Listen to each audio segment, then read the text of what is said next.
What's going on, boys and girls? What's up, world? Austin John Plays here, and we are going to talk about Pokébank. The Pokemon Company confirms there will be an update for Pokébank coming this month, January 2017, and it's packed with features for trainers to transfer over their Pokemon to the new games. As of right now, when I'm making this video, Pokébank is only compatible with Pokemon X, Y, Omega Ruby, and Alpha Sapphire, and the Poké Transporter is only compatible with Pokemon Black, White, Black 2, and White 2. This new update is going to make the bank compatible with Pokemon Sun and Moon, and it's going to make Poké Transporter compatible with Pokemon Red, Blue, and Special Yellow Edition from the Virtual Console. Along with the Pokébank updates, a new national dex is going to be implemented in Pokemon Bank.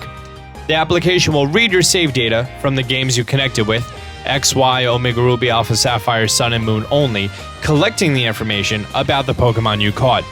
There isn't too much more information on this. I'm sure we're going to hear a lot more once it's officially released, and we can only assume no.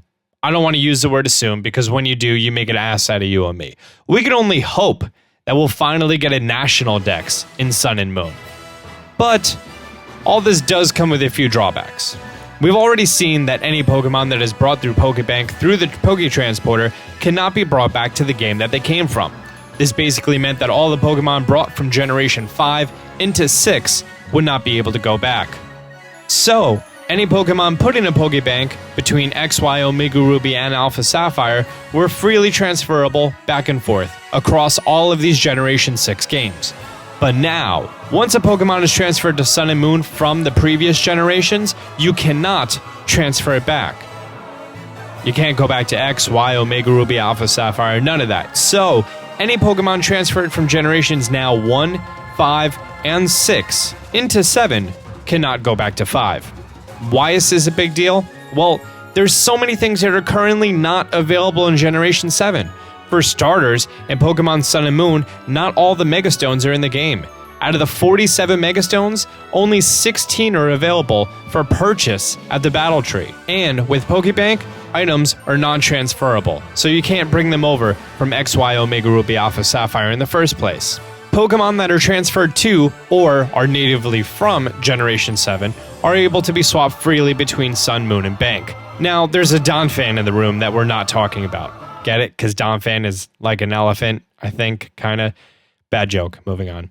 This is the first time Pokemon from Generation 1 are going to be able to transfer to a game since Generation 2, since Gold and Silver.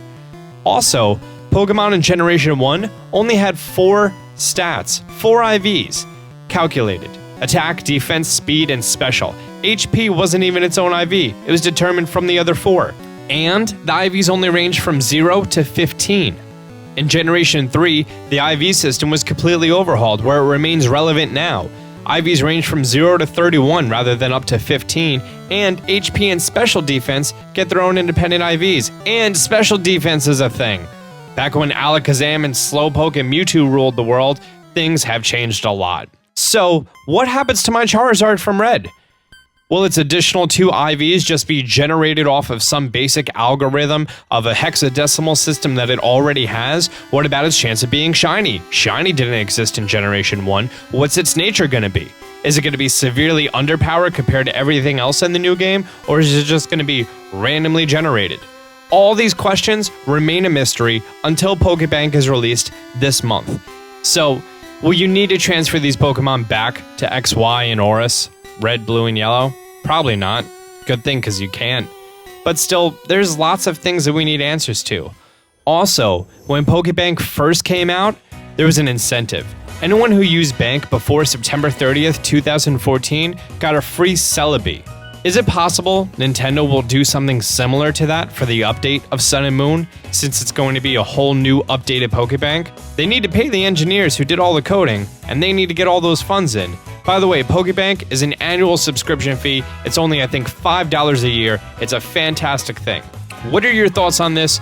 I can't wait for Pokemon Bank to come out. Leave your comments down below. Until next time, Austin John out.